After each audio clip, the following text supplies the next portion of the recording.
ada sesuatu yang sangat menjadi kesan ketika jenengan menjadi santri, Bayus. Betul. Boleh di-spill sedikit tentang gimana sih ceritanya, mungkin bisa menjadi motivasi untuk kita semua. Oke. Bahwa saya masih ingat betul, ini yang mungkin di luar dugaan saya, bahwa Romo Yai itu orangnya luar biasa baik. Romo Yai kemudian juga punya itu luar biasa baik.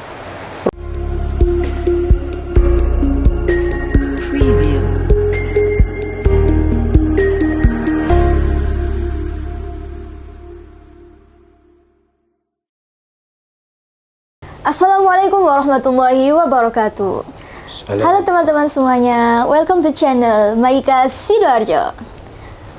Berjumpa lagi di podcast kita Maika Corner, dan kali ini saya bersama dengan beliau, seorang guru di Pondok Pesantren Membaul Hikam yang berperan di bidang tata usaha Yayasan Pondok Pesantren Membaul Hikam. Oke, langsung saja ya teman-teman, kita sapa bersama beliau. Assalamualaikum Bayu. Waalaikumsalam warahmatullahi wabarakatuh. Gimana kabarnya Bayu? Alhamdulillah selalu baik dan diupayakan terus baik. Masya Allah, luar biasa. Bagaimana perasaannya Bayus ketika diundang di podcast Maika Corner ini? Ada sedikit kebahagiaan paling tidak, karena punya kesempatan untuk menyampaikan ini itu yang mungkin orang juga tidak banyak tahu. Tapi dengan ini insya Allah juga akan tahu, dan insya Allah juga ada manfaatnya. Amin. Alhamdulillah. Tentunya sangat senang dan luar biasa ya Bayus ya. Insya Allah begitu. Insya Allah begitu. Oke Bayus, bagaimana jenengan ini di Membaul Hikam? Dulu bagaimana ya? Alumni tahun berapa jenengan ini? Tahun 1993 saya masuk sebagai santri, yang tentu ya, mungkin keadaannya sangat berbeda. Alhamdulillah, ikut mengikuti pembelajaran secara normal 6 tahun, sehingga pada tahun 1999 itu lulus wisuda madrasah diniyah. Jadi udah lama banget kayaknya, ya udah 24 tahun yang lalu, insya Allah begitu. Masya Allah, di Membaul Hikam berarti sudah 24 tahun, ditambah dengan 6 tahun itu ya Bayus ya? Iya. Ya betul. Oke, kalau boleh tahu jenengan ini teman-temannya siapa Bayus waktu itu dari Membaul Hikam yang sekarang guru? Yang masih di sini ada Pak Nizar, guru aliyah itu, meskipun secara pendidikan formal itu ada selisih 3 tahun. Beliau masuk itu sudah SMA, saya baru SMP, tapi untuk madrasah diniyahnya satu kelas. Alhamdulillah teman dekat juga kemudian lulus. Dan sebenarnya ada cerita, Pak Nizar itu tidak langsung nyambung lulus di sini. Setelah beberapa tahun malang melintangnya di Malang juga itu, karena beliau kuliah, sempat kemudian juga masuk ke instansi Kemenak meskipun hanya sebagai penyuluh honorer di luar pegawai resmi atau pegawai tetapnya. Itu kemudian sempat ke sini karena ada ijazah, ketika itu belum ada yang di sini ijazah untuk BK itu, bimbingan dan konseling itu.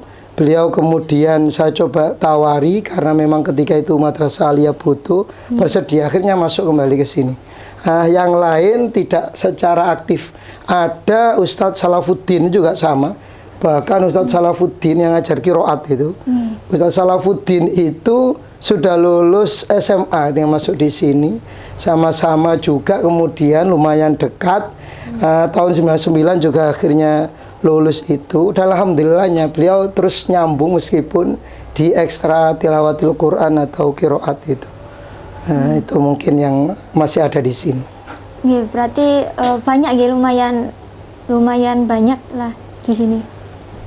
Yang masih di sini berperan ya 3 ini insya Allah, yang tentu masing-masing angkatan itu juga menyumbangkan beberapa, insya Allah juga santri terbaiknya. Kita menyebut terbaik itu karena pengabdiannya tentu ini tidak mudah. Syarat untuk diterima itu meskipun tidak ada seleksi itu, tapi nyatanya juga tidak semuanya bisa diterima. Belum lagi apakah mampu bertahan di sini, karena memang tuntutan ini itu, masuk tuntutan hidup itu juga kadang-kadang tidak semuanya mampu melewati itu ketika harus tetap ada di sini. Saya kira begitu. Baik, Bayus. Keren sekali berbicara tentang mengabdi. Jenengan ini kan tadi mengatakan bahwa sudah 24 tahun di sini. Mungkin apa yang memotivasi jenengan untuk tetap semangat mengabdi? Sebenarnya tidak ada motivasi khusus karena proses itu ternyata alami. Jadi ketika baru 2 tahun itu sebetulnya sudah ada niatan untuk boyong atau pindah. Yang karena memang ada ini itulah. Tapi orang tua tidak menghendaki. 2 tahun waktu 2 tahun ketika mondok berarti tahun 95 itu. Tapi orang tua tidak menghendaki, tidak mengizinkan karena ya tentu belum lulus. Apalagi SMP-nya juga belum tuntas, ketika itu belum lulus. Sehingga oke lah kalau boyong, nunggu 1 tahun lagi, tahun berikutnya ketika SMP sudah lulus. Tapi nyatanya kemudian tidak jadi, karena kakak saya, berdasarkan pengalaman ketika sudah keluar dari sini, sempat keluar itu, menyampaikan, waduh tambah gak karu-karuan, artinya bahwa di sinilah yang terbaik. Itu kesimpulannya, tetap saja di sini. Tentu karena saya juga yakin dengan kakak saya yang disampaikan jelas bukan sesuatu yang tanpa dasar. Saya melanjutkan, alhamdulillah sampai lulus. Dan itu sebenarnya sudah boyong memang. Boyong dalam arti betul-betul sudah menyiapkan untuk masuk ke perusahaan. Karena maunya oke lah kerja. Karena orang tua juga membiayai itu, saya merasakan sendiri lumayan berat. Ini saatnya mungkin saya harus membalas budi baik mereka kerja itu, tapi nyatanya tidak jadi. Mengapa tidak jadi? Ketika lulus itu Romo Yai Khozin langsung menyampaikan bahwa tahun ini lulusan tahun ini diminta mengabdi 1 tahun. Ya tentu meskipun sebenarnya Insya Allah ini berat sebetulnya karena saya ada keinginan untuk segera masuk ke perusahaan kerja itu, tapi ya tetap dijalani. Dan dari sekian, kebetulan tahun itu 22 santri lulusan madrasah diniyah itu ternyata tidak semuanya bertahan. Jadi satu persatu, belum 1 tahun udah mulai lepas. Saya yang karena memang harus 1 tahun, oke lah tetap saya karena memang Romo yang menyampaikan begitu, apapun itu akan saya jalani. Dan ternyata di tahun, belum 1 tahun, 1 semester, berarti 6 bulan, itu saya diminta untuk masuk ke madrasah diniyah karena ketika itu ada kekosongan tata usaha atau TU. Saat itulah ya karena memang mau tidak mau semua yang diminta oleh guru-guru kita itu kita ijabahi semampu mungkin. Saya mengijabahi itu masuk ke madrasah diniyah yang kemudian secara berlanjut di beberapa unit itu diminta untuk ikut bantu ini itu, ya akhirnya Masya Allah tidak jadi kemana-mana sampai saya kemudian teringat awal-awal mondok itu yang ketika saya masuk itu memang sempat Romo Yai itu tidak mewajibkan sholat jamaah fardu, tidak mewajibkan, bukan tidak menyelenggarakan. Ya mungkin dirasa berat, tapi satu ketika itu saya ingat betul zuhur, saya masih ikut jamaah. Zuhur itu di sebelah selatan masjid itu ada kamar mandi. Santri-santri ini beberapa mandi, ribut atau ya rame lah pokoknya. Ya, Romo Yai dengar langsung itu, ya karena ndak enak wong sembayang rame. Akhirnya beliau mewajibkan mulai saat itu untuk jamaah. Lah ketika proses itu Romo Yai itu biasanya ya memang yang imami zuhur itu ketika beliau datang prosesi iqomah itu saya juga ikut berdiri. Beliau berhenti yang kemudian mengangkat tangan berdoa. Setelah itu diusapkan ke dada saya secara langsung itu. Diusapkan. Saya sebetulnya juga tidak menyangka itu, tapi alhamdulillahnya betul-betul rasanya itu dingin betul, damai betul. Ya, itu yang kemudian mengingatkan saya, oke lah berarti inilah mungkin beliau berpesan dari awal itu nduk kene ae sing nganteng sing tenang. Apapun kemudian goncangan itu ternyata juga tidak menjadikan saya keluar keluar dari Mambol Hikam, tetap sampai di sini sampai saat ini tetap di sini. Itu yang menurut saya mungkin ini dulu yang pernah beliau sampaikan pesan secara verbal ya, tidak kemudian langsung diucapkan tidak, tapi beliau secara perilaku atau secara gerakan itu menyampaikan itu. Itu yang mungkin Baik, kan mungkin dari zaman saya sampai sekarang itu jenengan masih menjabat sebagai berperan di bidang TU dalam Yayasan Pondok Pesantren Mambaul Hikam. Nah, mungkin itu berarti dari zaman Yai Hozin menyuruh ya, Pak ya, sampai hingga sekarang. Secara proses langsung, Romo Yai itu mungkin tidak menunjuk satu persatu, itu tidak. Tetapi kemudian berlanjut. Jadi setiap generasi itu kemudian, karena memang dulu ada ketua pondok, kemudian sekretaris dan juga bendahara. Kebetulan memang sebelum lulus itu saya sempat kemudian jadi bendahara. Berikutnya setelah lulus itu sempat menjabat sekretaris pondok, yang kemudian tahun 2000 saya masih ingat betul, ketika itu sebelumnya memang ketatausahaan pondok ini masih jadi satu pondok madrasah diniyah, jadi satu semua. Ya, tidak disebut yayasan ketika itu, belum menyebut yayasan. Ketika itu saya dipanggil oleh Yai Salim ini atau Abi ini untuk menggantikan posisi ketika itu Ustadz Anas. Ustadz Anas karena Ustadz Anas Hayat yang Polsari itu, yang karena memang harus pulang. Beliau pulang, akhirnya saya dipanggil untuk menggantikan. Sejak saat itulah kemudian saya secara menyeluruh menurut saya, karena memang juga keuangan dan administrasi ketika itu saya yang mengelola. Dan berlanjut kemudian ketika tahun 99 menyelenggarakan madrasah sanawiyah, saya di madrasah diniyahnya ketika itu. Kemudian tahun 2002 setelah sanawiyah ini menuntaskan atau meluluskan generasi pertamanya itu, mendirikan madrasah aliyah, saya masuk di situ. Mulai saat itu kemudian juga tetap pegang itu sampai ada penataan baru tahun 2012 itu. Semuanya kemudian paling tidak dirapikan kembali jajaran ketatausahaan itu. Saya yang kemudian dimasukkan ke yayasan tata usahanya, membawai beberapa tata usaha unit, beberapa unit yang telah terbentuk. Nah itu sampai sekarang, alhamdulillah. Baik, berarti kan namanya juga manusia nih, Baik. Ya, kadang saya itu juga pernah merasa bosan. Ya mungkin dari Bayi sendiri nih, ngapunten, apakah pernah ingin berpindah posisi menjadi bukan bagian dari TU lagi, atau pernah merasa bosan gitu, Bayus? Alhamdulillahnya, karena memang yang saya lakukan itu tidak hanya tata usahaan ya, jadi di situ ada guru kemudian yang juga karena alhamdulillahnya sudah berkeluarga, itu ada peran di rumah tangga. Jadi intinya hidup itu memang harus divariasikan. Ketika monoton itu yang akan terjadi.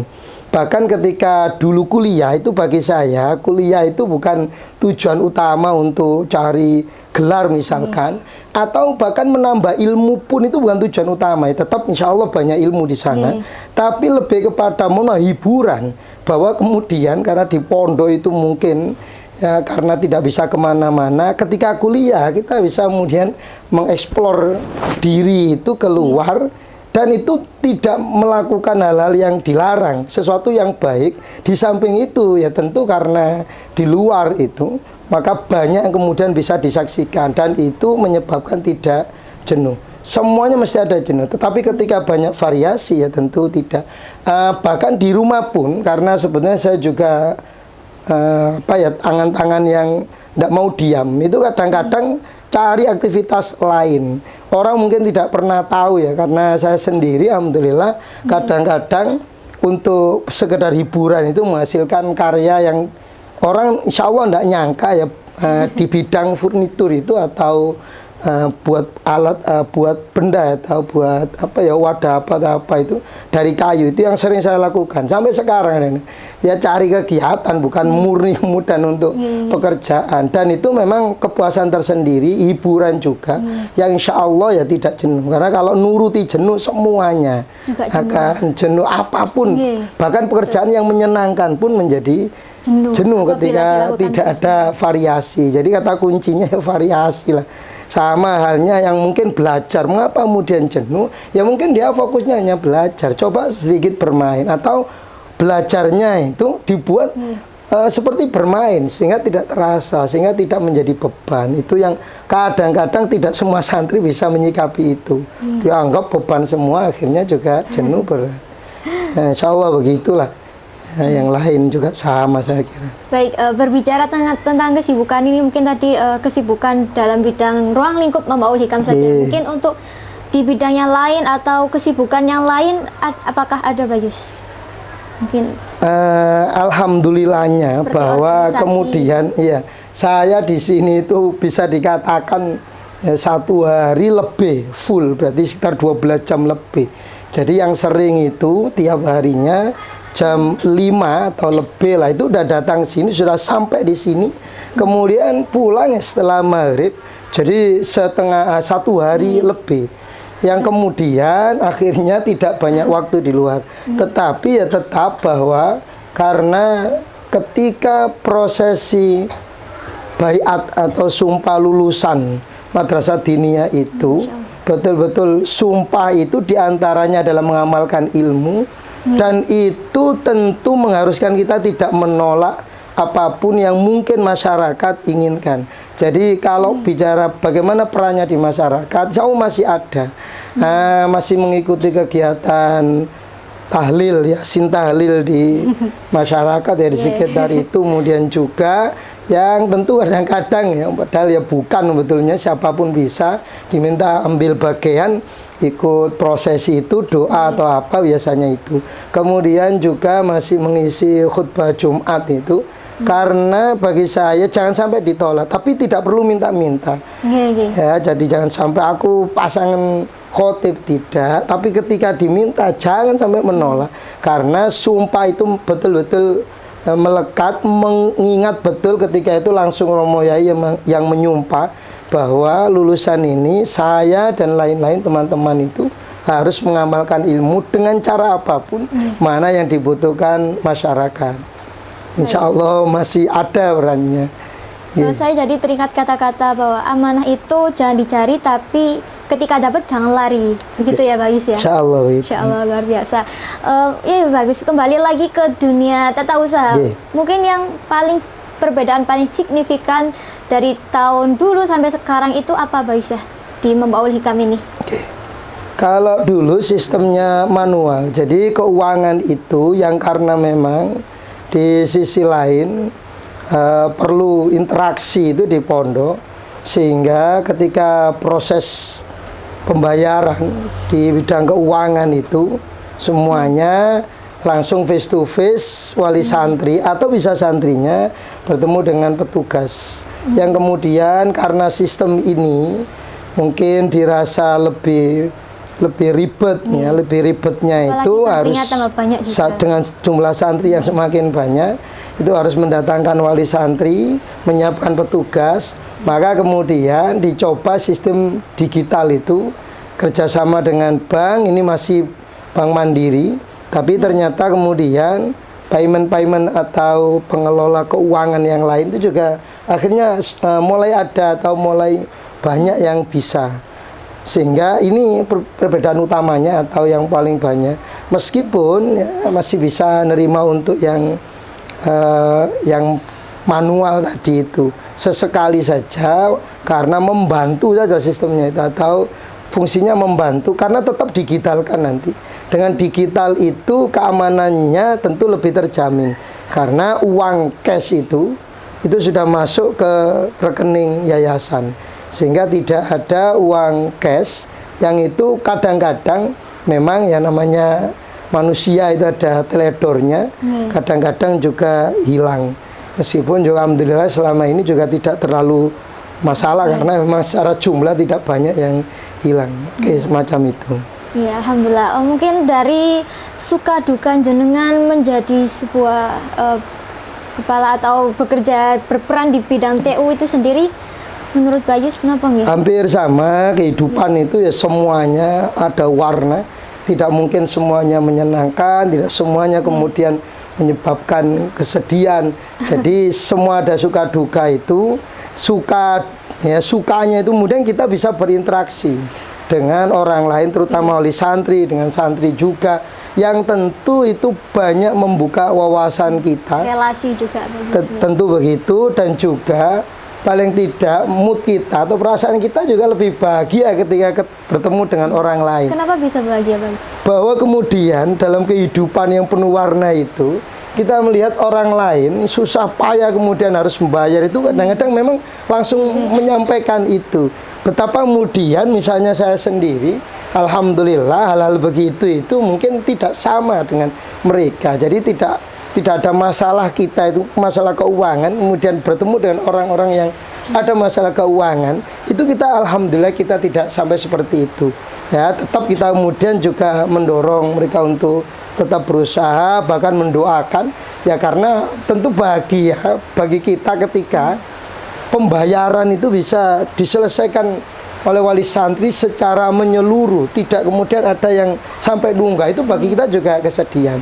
Nah, itu untuk sukanya ya, ada interaksi. Jadi lebih bersyukur juga, Pak Yus ya? Ya, karena memang kemudian juga menyelesaikan masalah orang, di mana kita kan sebetulnya dari uang itu menerima, kemudian mendistribusikan kembali untuk proses pembelajaran. Itu bagi kami kepuasan. Bagi saya pribadi itu kepuasan, alhamdulillahnya. Ya ada dukanya, tapi bagi saya, nah ya bisa begitu, tapi tanpa atau dengan menjadi TU yang mesti ada dukanya, bahwa misalnya ada salah paham, yang umum itu yang banyak salah paham.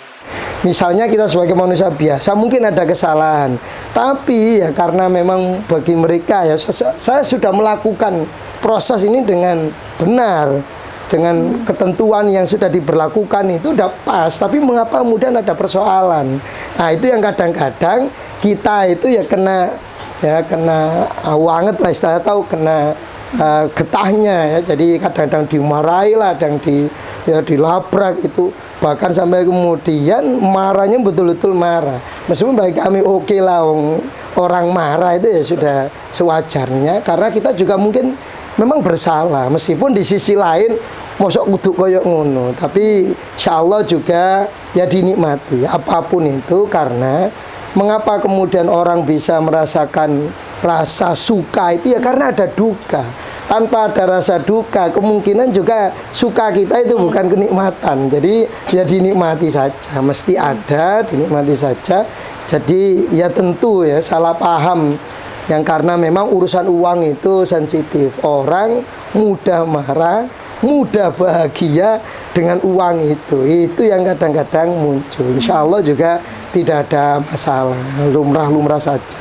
Ya, oke, baik teman-teman, dari cerita yang dipaparkan oleh Abayus tadi bahwa semua itu punya titik jenuh juga, terus juga semua itu harus dinikmati Bayus ya, dalam bentuk apapun, dan itu tergantung individu masing-masing bagaimana kalian cara menikmati hidup dengan baik dalam keadaan apapun ya.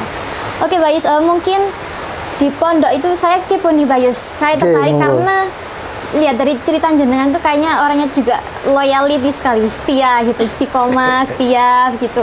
Mungkin dari jenengan dulu di Pondok Pesantren Mambaul Hikam ini, apakah ada sesuatu yang sangat menjadi kesan ketika jenengan menjadi santri, Bayus? Betul. Boleh di-spill sedikit tentang gimana sih ceritanya, mungkin bisa menjadi motivasi untuk kita semua. Bahwa saya masih ingat betul, ini yang mungkin di luar dugaan saya, bahwa Romo Yai itu orangnya luar biasa baik. Romo Yai kemudian juga punya itu luar biasa baik. Romo Yai ini saya masih ingat betul, karena di luar nalar, di luar dugaan saya, ketika piket Syawal itu atau hari raya itu, santri-santri ada kewajiban tugas untuk ikut menyambut tamu, meladeni tamu, melayani tamu itu, dan dibagi ke beberapa tempat. Kebetulan ketika itu saya di dalamnya Romo Yai yang sekarang ditempati Gus Habib itu. Subhanallah, ketika selesai itu maghrib sudah mulai sepi tamu itu. Ketika kami di posisi nunggu barangkali masih ada tamu, beliau mendatangi kami itu. Dan luar biasanya Masya Allah, kami diberi uang. yang tentu ini bukan sekedar uang ya. Kalau kemudian yang diberikan kita orang lain mungkin biasa. Romo Yai memberikan langsung. Yang ketiga itu nilainya tidak sedikit. Nilainya ketika itu 3.000. Yang zaman saya ketika itu total dari rumah itu 30.000 itu 3.000. Subhanallah, bukan uang ya, bukan uang kecil ketika itu, bukan hanya untuk sekedar jajan kocek kayak 3.000 ketika itu yang kemudian menjadikan saya subhanallah. Berarti beliau ini betul-betul kepada kita itu sangat-sangat baik, sehingga tidak ada alasan kemudian ketika saya di Membaul Hikam itu tidak tidak memaksimalkan apa yang saya punya, kemampuan saya untuk betul-betul berkhidmat ke Membaul Hikam.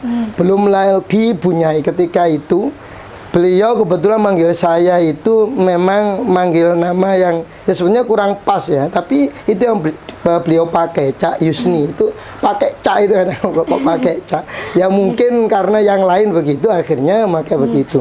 Bunyai saya ingat ketika dulu masih makan ikut di pondok itu kos, kalau sekarang istilahnya ya kos makan itu, ketika kemudian ngambil beliau membuat kalau namanya lemi itu dari udang, kemudian diolah digoreng sampai kering itu, udang kering itu, dan itu rasanya emang ya istimewa ya, karena udang kalau dulu kan makanannya hanya tahu tempe, hanya lewat saja cuma suruh berhenti, beliau langsung ngambilkan itu, dituangkan ke piring.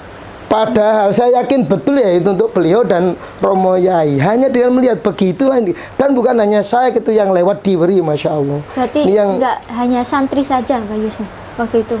Iya, luar biasanya begitu punya ini. Semua yang lewat saat itu? Iya, ketika itu yang lewat ngambil kos itu langsung diberi itu, masya Allah. Jadi kalau menurut saya ya itulah orang tua yang sesungguhnya, bahwa beliau tidak hanya berperan sebagai guru yang memberikan ilmu, tapi betul-betul sambung rasa, sambung hatinya itu ada. Iki anakku temenan. Itu yang saya rasakan, sehingga bagi saya Membaul Hikam ini betul-betul ya rumah kedua. Ibarat kalau dulu Rasulullah itu Mekah Madinah, ya ini Madinah saya ya, Putat ini atau Membaul Hikam ini. Bahkan kalau kemudian menghitung ya lamanya, saya lebih lama di Putat daripada di rumah asal saya sendiri. Setiap harinya saja sudah ya terhitung jelas itu lebih banyak di sini. Jadi insya Allah yang karena memang ini tanah air kedua saya, jadi tidak ada alasan untuk tidak all out itu ya, ini sudah yang harus saya lakukan. Insya Allah begitu. Nggih, Pak Yus, tadi kan jenengan bilang kalau jenengan dari pagi habis subuh itu di pondok, terus pulang bahkan hampir sehari di Membaul Hikam, dan jenengan menyebutkan bahwa Membaul Hikam adalah tanah air kedua seperti halnya Nabi Muhammad Mekah dan Madinah. Nah itu dalam jenengan sendiri bagaimana cara jenengan memanage waktu antara keluarga dengan pondok pesantren juga, kan dimana keduanya adalah salah satu komponen yang penting dalam hidup jenengan. Bahwa yang saya lakukan di sini itu jelas tidak hanya untuk saya, tidak hanya untuk Membaul Hikam, tapi juga untuk keluarga. Yang kemudian waktu tersisa itu bisa saya maksimalkan, karena kualitas itu juga penting. Bahkan kuantitas mungkin tidak ada artinya tanpa kualitas. Itu yang terus saya jalani. Jadi ketika sudah di rumah, meskipun kadang-kadang juga masih melanjutkan aktivitas ketatausahaan itu, tetap saya upayakan untuk betul-betul bisa mendekat. Sesekali kemudian ajak keluar yang tidak jauh, yang di situ berkualitas, hanya sekedar ajak main-main anak-anak, yang kemudian kadang-kadang juga mohon maaf memenuhi kebutuhan di Membaul Hikam itu. Saya harus belanja itu saya ajak. Dan itu ternyata bagi mereka, bagi anak-anak saya ini juga aktivitas yang menyenangkan. Jadi bagaimana kemudian dengan waktu yang mungkin secara kuantitas tidak banyak, kualitasnya kita tingkatkan, yang tentu insya Allah jauh lebih ya, lebih kuat atau lebih berguna daripada mudah sekedar kuantitas. Dan menurut saya juga sebetulnya apa yang saya lakukan ini ya, di pondok ini, itu orang lain juga rata-rata begitu. Saya melihat sendiri ketika saya pulang, yang menurut saya sudah malam itu, ternyata masih juga banyak yang baru pulang kerja, kelihatan itu. Bahkan mungkin ada yang belum pulang ya. Yang saya tahu Gojek itu masih keliling, kadang masih mangkal ya, karena memang masih bekerja. Betapa kemudian mereka lebih banyak waktunya di luar. Tapi insya Allah dengan segala kecanggihan teknologi itu, insya Allah masih bisa lah menyambungkan mereka-mereka itulah. Saya betul sudah ada waktunya untuk pulang, dan insya Allah secara kualitas itu ya betul-betul kita optimalkan agar tidak sampai kedekatan kita dengan keluarga itu menjadi terbengkalai. Baik Bayus, Masya Allah, luar biasa sekali. Saya jadi kepo nih Bayus. Nih, apa mengabdi dalam arti menurut jenengan itu seperti apa? Apakah yang harus datang ke pondok atau yang hanya mendoakan saja? Itu mengabdi itu menurut jenengan itu yang seperti apa? Mengabdi sendiri itu berarti kita memposisikan sebagai hamba yang tentu harus menuruti apa yang disampaikan atau dititahkan pada kita itu. Sehingga kita all out di sana itu.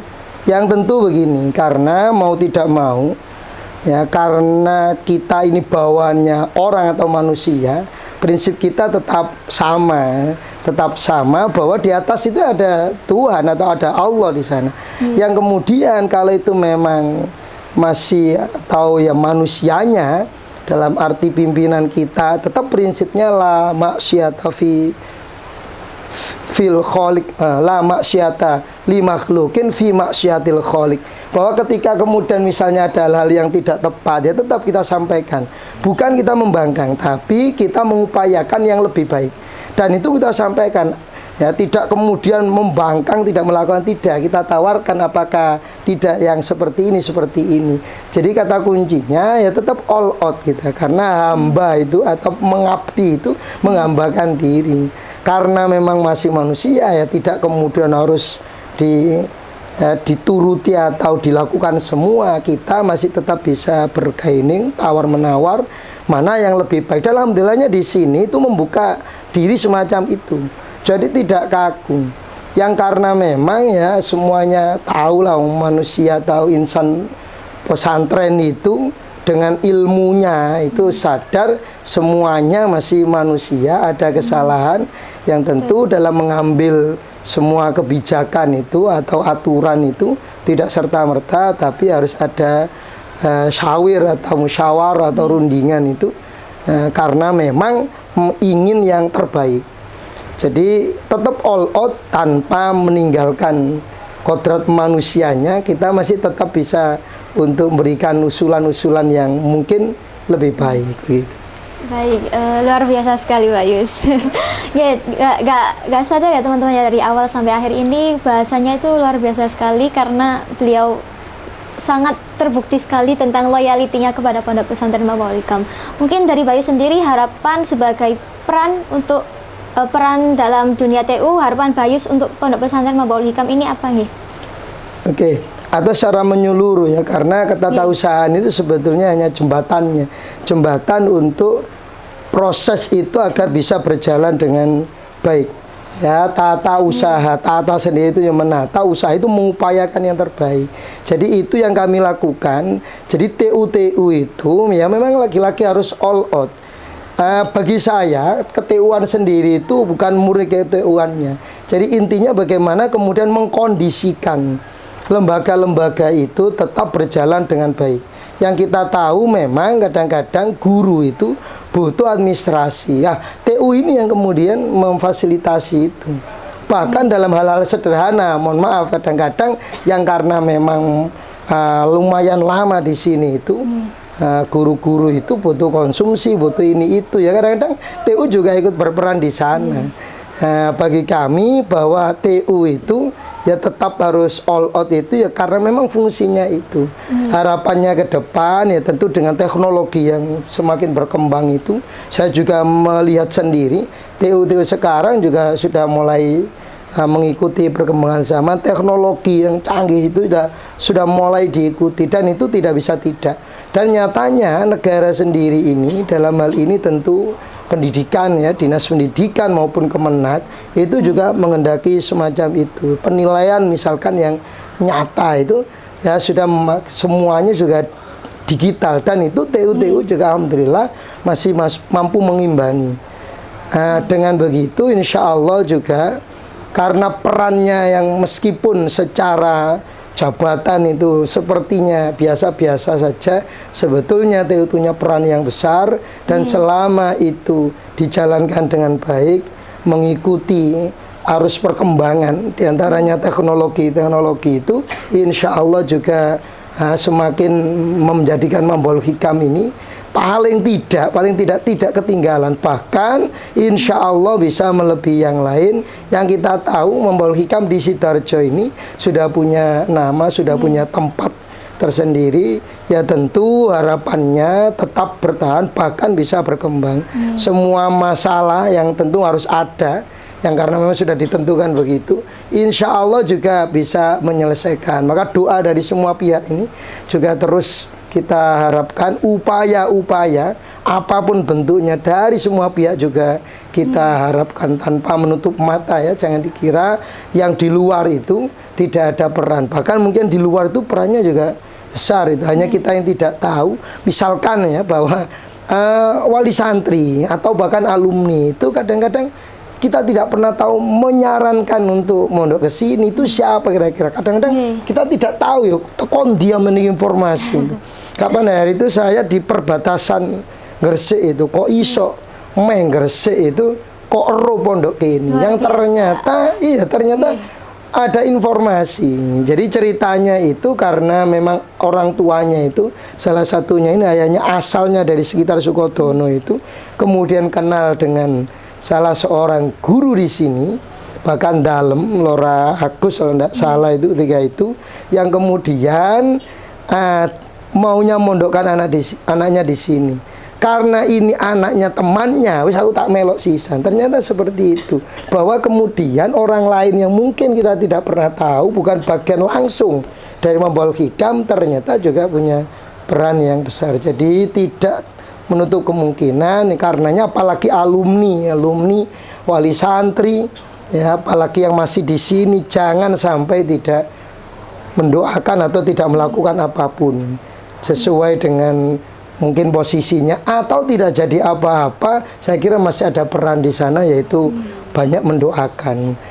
TU mudah-mudahan diberi kekuatan, karena memang ekstra ya, daripada ngapunten sekedar guru itu ekstra. Yang saya tahu memang lemburnya TU itu satu hal yang biasa. Saat ini bisa disaksikan atau dilihat langsung, karena besok lusa itu pembagian rapot, ini masih ada yang lembur menyelesaikan pencetakan rapot itu, di mana mungkin wali kelas atau guru ini di rumah, yang karena memang harus istirahat itu sudah nyantai di rumah begitu.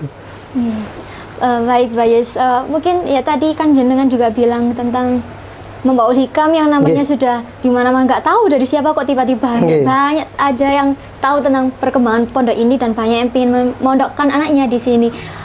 Mungkin dari FYP TikTok nih Pak Yus, dari FYP TikToknya Membaul Hikam ini followersnya sudah banyak sekali. Jenengan sudah follow TikToknya belum Pak Yus? Alhamdulillah belum ikut aplikasi, ya, belum ke sana. Atau anak saya, karena sekarang, memang sekarang kan memang perkembangan arus digital itu sangat luar biasa sekali. Bahkan teman-teman saya pun banyak yang tahu kalau ini tuh Pondok Membaul Hikam gara-gara FYP TikTok. Di FYP TikTok itu sampai 12 juta viewers, Bayus. Alhamdulillah. Ini promosi ya teman-teman. Ini buat teman-teman yang belum follow sosmed Membaul Hikam yang lain seperti Instagram, TikTok, jangan lupa di-follow ya. Bayus juga jangan lupa di-follow, Bayus. Insyaallah ini nanti. Oke, terakhir Bayus sekarang. Untuk yang terakhir mungkin bisa memberikan closing statement untuk penonton setiap podcast Mahika Corner. Bagaimana Bayus? Terkait atau apapun itu? Iya, terserah jenengan closing statement untuk teman-teman penonton setia podcast Mahika Corner. Menurut saya bahwa pendidikan terbaik itu adalah pondok pesantren. Pendidikan terbaik itu adalah pondok pesantren, sehingga saya yakin siapapun itu yang kemudian pernah mondok, ya, bagaimana atau seperti apa nantinya adalah orang-orang yang sukses. Saya banyak melihat itu, suatu keluarga yang kemudian anaknya ini bahkan atau yang sekarang udah jadi orang itu tidak sekolah formal, bahkan hanya berhenti pada SMP. Tapi kemudian dibanding dengan saudara-saudaranya, ini yang paling berhasil. Kalau kemudian pondok ini mungkin tidak langsung mengajarkan bagaimana cara menjadi pekerja atau pencari uang, tidak. Tapi pondok ini kemudian mengajarkan bagaimana kita bersikap, bagaimana kemudian kita menjalani hidup itu sesuai dengan aturan Allah, sesuai dengan Al-Quran hadis itu, Al-Quran al-hadis, sehingga betul-betul menjadi insan kamil atau manusia yang sempurna. Jadi saya ulangi lagi bahwa pondok pesantren adalah pendidikan terbaik. Tidak ada yang membandingi itu. Siapapun itu yang kemudian misalkan suksesnya di dunia, tetapi ketika tidak pernah mondok, saya yakin itu di akhiratnya akan berat. Tapi yang mondok kelihatannya mungkin bukan orang kaya, tapi tetap yang pernah mondok ini suksesnya adalah dunia akhirat. Karena meskipun karena kaya itu bukan ukuran sukses. Yang misalkan tidak banyak uang itu ketika menyikapinya dengan baik, menjadikannya dia kemudian bisa sukses di akhirat. Dan itu syaratnya atau caranya adalah yang mondok itu menempuh pembelajaran di pondok pesantren. Dan harapan saya sampai tuntas 6 tahun. Karena ada yang ketika masuk di Aliyah itu akhirnya hanya 3 tahun. Untungnya ini yang sempat kemudian goyah akhirnya melanjutkan sampai lulus. Insya Allah beda sekali itu 3 tahun dengan yang 6 tahun. Pondok pesantren adalah pendidikan terbaik. Insya Allah itu. Alhamdulillah. Jadi gitu ya teman-teman ya, untuk bapak-bapak, ibu-ibu, om-om, tante-tante yang sedang menonton podcast ini, jangan ragu untuk memondokkan anaknya, untuk ponakannya atau yang lain-lainnya, karena pondok pesantren adalah pendidikan terbaik. Luar biasa. Untuk Bayus, terima kasih sudah meluangkan waktunya. Semoga bisa bertemu lagi di podcast Maika Corner. Alhamdulillah. Oke, untuk teman-teman jangan lupa like, comment, and subscribe channel Maika Sidoarjo biar gak ketinggalan, dan jangan lupa aktifkan alarm biar gak ketinggalan video-video kita selanjutnya. Wassalamualaikum warahmatullahi wabarakatuh. Sampai jumpa.